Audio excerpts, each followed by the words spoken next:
Jumpa lagi Sobat Bola Merah Putih. Bagaimana kabar kalian? Semoga selalu dalam keadaan sehat. Kali ini kita akan memberikan informasi terbaru diantaranya sebagai berikut ini. Siapa kiper paling berharga? Emil Audero, Martin Paes, atau Cyrus Margono? Shane Patinama, dari Harapan Besar, kini hanya jadi pemain cadangan? Tapi sebelum lanjut ke berita utama, ada baiknya bantu support channel ini dengan cara subscribe agar saya tambah semangat bikin kontennya. Terima kasih. Siapa kiper paling berharga? Emil Audero, Martin Paes, atau Cyrus Margono? Pembahasan tentang penjaga gawang timnas Indonesia kembali mencuri perhatian. Kali ini, yang menjadi sorotan adalah perbedaan nilai pasar antara Emil Audero Mulyadi, Martin Paes, dan Cyrus Margono. Ketiga nama ini banyak diperbincangkan setelah legenda kiper Indonesia, Kurnia Meiga, memberikan pandangannya soal stok kiper Garuda. Dalam acara Malam Apresiasi Piala Presiden 2024, Meiga menilai bahwa Indonesia saat ini memiliki banyak opsi penjaga gawang berkualitas, mulai dari Martin Paes, Hernando Ari, hingga Nadeo Argawinata. Namun, jika berbicara tentang nilai pasar, siapa yang paling mahal di antara Emil Audero, Martin Paes, dan Cyrus Margono? Apakah harga mereka sejalan dengan kualitas di lapangan? Mari kita bahas. Kurnia Meiga, timnas sudah punya banyak kiper hebat. Kurnia Meiga menegaskan bahwa Indonesia tidak kekurangan kiper berbakat. Menurutnya, skuad Garuda sudah memiliki pemain yang cukup mumpuni untuk bersaing di level internasional. Saya rasa kita sudah punya kiper yang cukup bagus. Martin Paes sudah berpengalaman. Ada juga Hernando Ari, Muhammad Riyandi, Nadeo Argawinata, bahkan Cahya Supriyadi yang masih muda, kata Meiga. Tak hanya itu, ia juga menyebut nama Cyrus Margono, yang pernah bermain di Yunani bersama Panathinaikos B. Saya dengar kita juga punya Cyrus Margono, jadi menurut saya stok kiper kita sudah cukup, lanjutnya. Meski demikian, nama Emil Audero tetap menjadi bahan perbincangan menarik. Dengan pengalamannya di Serie A, ia disebut-sebut layak untuk bergabung dengan timnas Indonesia. Cyrus Margono, kiper muda dengan nilai pasar terendah. Di antara ketiga kiper ini, Cyrus Margono memiliki nilai pasar paling rendah. Pemain berusia 22 tahun itu sempat bermain untuk Panathinaikos B, tetapi sejak musim panas 2024, ia belum memiliki klub baru. Situasi ini membuat nilai pasarnya turun drastis. Saat ini, harga pasarnya diperkirakan hanya sekitar 869 juta rupiah. Meskipun begitu, Cyrus masih memiliki peluang besar untuk berkembang. Jika mendapatkan klub yang tepat dan menit bermain yang cukup, bukan tidak mungkin ia bisa menjadi salah satu kiper terbaik yang dimiliki Indonesia di masa depan. Martin Paes, pilar utama timnas dengan harga tinggi. Berbeda dengan Cyrus, Martin Paes saat ini menjadi kiper utama timnas Indonesia. Pemain yang lahir di Belanda ini pernah membela NEC Nijmegen dan FC Utrecht, sebelum akhirnya bergabung dengan FC Dallas di MLS. Dengan pengalamannya bermain di liga yang cukup kompetitif, nilai pasar Martin Paes mencapai 31,29 miliar rupiah. Sebagai kiper andalan timnas, Paes menunjukkan performa stabil di berbagai laga penting, termasuk saat membela Garuda di kualifikasi Piala Dunia 2026. Emil Audero, kiper dengan harga pasar fantastis.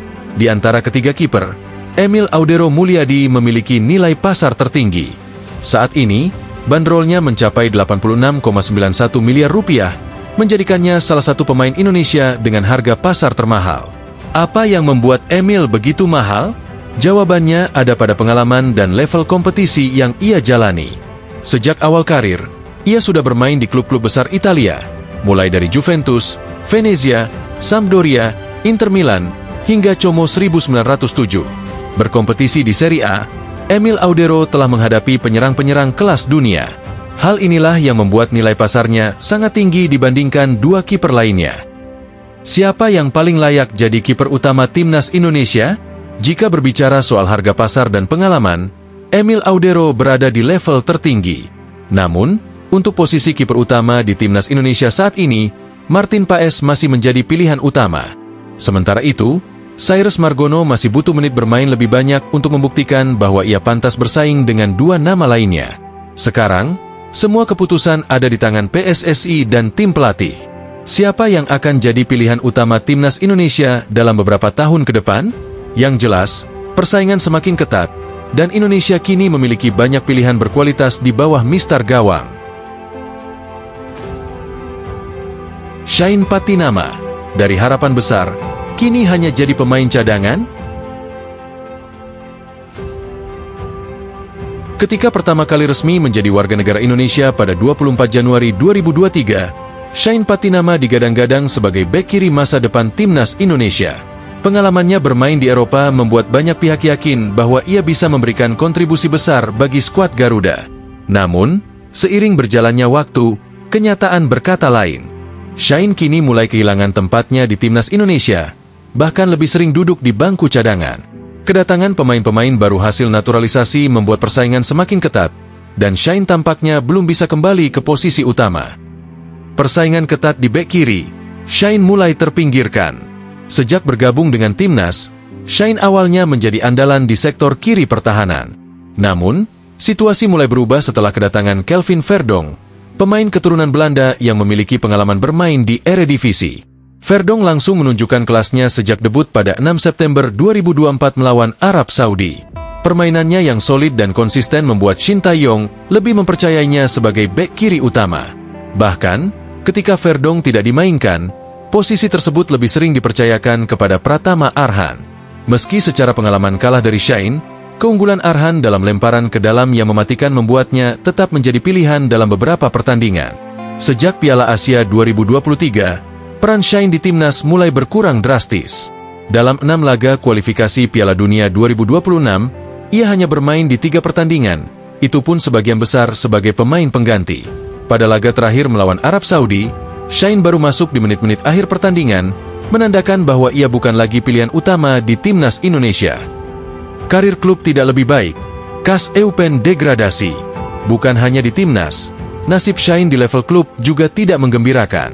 Setelah memutuskan hengkang dari Viking FK dan bergabung dengan KAS Eupen pada Februari 2024, ia justru menghadapi kenyataan pahit. Klub barunya gagal bertahan di Jupiler Pro League dan harus terdegradasi ke kasta kedua Liga Belgia. KAS Eupen turun kasta setelah kalah 0-1 dari Kortrijk dalam laga playoff degradasi.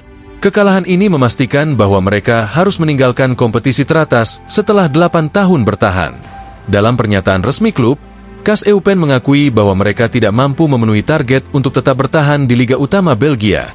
Ini tentu menjadi pukulan telak bagi Shane, yang awalnya berharap bisa tampil di kompetisi lebih kompetitif dibandingkan Liga Norwegia. Dengan ketatnya persaingan di timnas, Shane harus bekerja lebih keras jika ingin kembali mendapatkan tempat utama. Namun, dengan semakin banyaknya pemain keturunan yang siap bergabung, Shane harus segera mengambil langkah yang tepat agar tidak semakin tersingkir dari timnas Indonesia. Nah, demikianlah video kita kali ini. Semoga bermanfaat buat kalian semua. Akhir kata saya izin pamit, terima kasih.